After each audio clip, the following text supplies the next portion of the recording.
Day 114. read my ground up and self-love workbook for the generational curse breaker on social media. Let's get into it. Okay. You already know when you see my face in the book that we are where? At the bank. You're so right, class. And so this is where we are trading in those generational curses for generational wealth. And that looks like, transcending old limiting thought process and, patterns, belief systems and such. And stepping into our highest self. And that's what you are doing here. Okay. If that's your vibe, be sure to follow your girl. You can hit the like, save, share, or you can click the link in my bio, grab yours. We can do it together. All that good jazz. I came with options. You have options, right? So let's go ahead and get into the read. Let's see what the Holy Spirit wants to talk about today. And so, yeah. All right. So I'm actually going to stop there. And because we did see that workshop, we know that we are in the sacral chakra. This is mother energy. It's the beginning of intuition. This is feeling, emotions. This is sexual energy. This is pleasure. This is possibly even addictions if you are trying to escape emotions. This is where we speak about empaths, narcissists, enmeshing.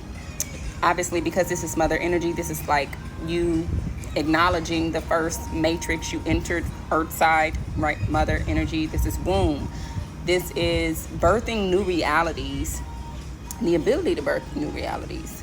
This is speaking about friendships, partnerships, romantic relationships, soul ties, equally yoked relationships, all the relationships, trauma bonds, all the relationships, jealousy, envy, so on and so forth, algorithms, oh my God, ecosystems, even being able to prosper, as in be rich, based off of those creative gifts that God gave you. All of that we are talking about in the sacral chakra. And so because this is feminine energy, we are going to read from the right hand side, right? Okay. Just so we have a little bit of wholeness here. Well, not a little bit, a lot of bit of wholeness here, both yin and yang, masculine and feminine energies. And yeah, let's get to it.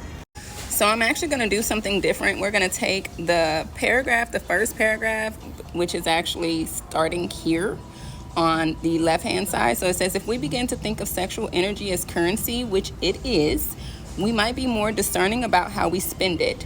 We could be rich in our pockets and spiritually poor. A huge disconnect if we ever intend to create generational wealth and prosperity. Here's why vanity is so profound. As long as we focus on appearances, we are distracted from our emotions. Since there might be feelings we don't want to acknowledge, we are not in acceptance of the whole self. Wholeness requires we accept all of who we are. We do not have to judge or identify with what we feel. We are only encouraged to feel it and let it flow. As the spiritual and the physical self join, it induces union. You'll later come to discover everything about the human is divine. Neglecting any aspect of the self is self-rejection and mistreatment. Retail therapy substitutes the need for the actual treatment. So, right, like that was just so on brand. But yeah, one of the ways that we feed consumerism is by escaping our emotions. And oh my God, right? Like we'll spend that money in physical, tangible money based off of our emotional, I don't know. We call those things emotional purchases, right? Like even sometimes we'll feel guilty that we even purchased that. Like we'll take it back. Like, damn, I probably shouldn't have bought that. I was just in my feelings. It's an emotional purchase. And so because we do that so often, and it doesn't necessarily just have to be like what you spend in, on retail, it could be going on trips. It could be, all the things. You just have to start paying attention to where you're spending your money, because if it's an emotional purchase, you got to, get to the root of that. Why are you spending? And is it something you're trying to escape by spending? Is there somewhere else your attention is needed? Because again, remember that emotion is energy in motion. But aside from that, your emotions are pretty much equivalent to currency. If you caught yesterday's read, which I believe we were speaking from the solar plexus. No, we were in the root chakra. If you caught that read, or if you're catching this one, go back and listen to that video. Watch that video, because we talk about how with emotions, what we will do, not understanding that every emotion has a cost. Some literally are worth pennies and others are worth millions. We will identify or marry or propose to every emotion.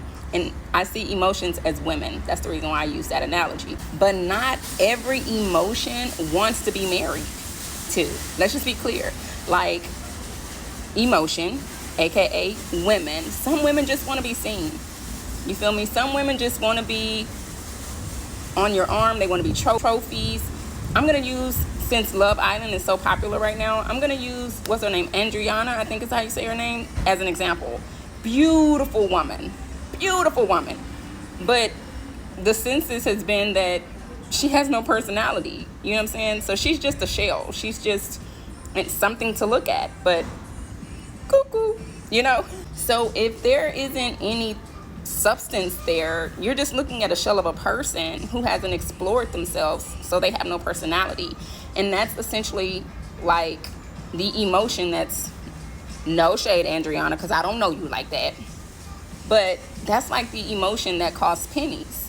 You'll see that thing, and because it's just in your face, and sometimes it wants your attention so bad, you think that, oh my God, this is the one. It looks like, you know, it's promising, and yet it's a whole motherfucking penny. It's a whole motherfucking penny. And some of them may be dimes, but it's not that $1 million emotion, baby. It's not. Even if we saw emotions and like women, you know, just using different metaphors that we use women, fish. Sometimes you gotta throw them shits back in the ocean. You know what I'm saying? It's not your fish, baby. Throw it back. You know? And so when you take on that perspective, you understand not every emotion belongs to you, and some just want to be seen. So you observe the observer. You observe those emotions and you accept them for what they are, and you say thank you for coming and thank you for going, and you let it flow, because it is literally energy in motion. And that's how we honor our emotions, instead of trying to keep them captive or hold them captive and imprison them. And now we're suppressing these emotions versus letting them flow. So when we suppress the emotion, that's literally when you're going out and buying, or you're, say, falling into consumerism simply because you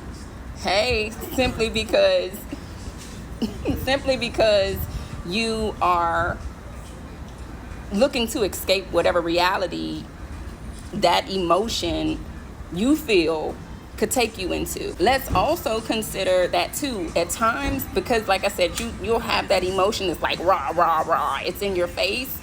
You think that emotion is bigger than you, and so that's another reason why we'd rather escape it. We'd rather go, you know what I'm saying, shopping, or we'd rather eat, or we'd rather binge watch Love Island or whatever.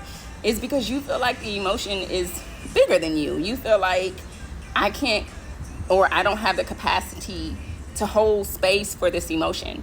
And that's when you become an avoidant. It's also emotional unavailability. You know what I'm saying? So it's just so many ways in which we suppress. It's so many ways in which we run from our emotions. And then we wonder why other people do us the same way. We wonder why people reject us. But yeah, go watch yesterday's video and then come back to this. You know what I'm saying? Get into it. Grab yours so we can do it together. Okay.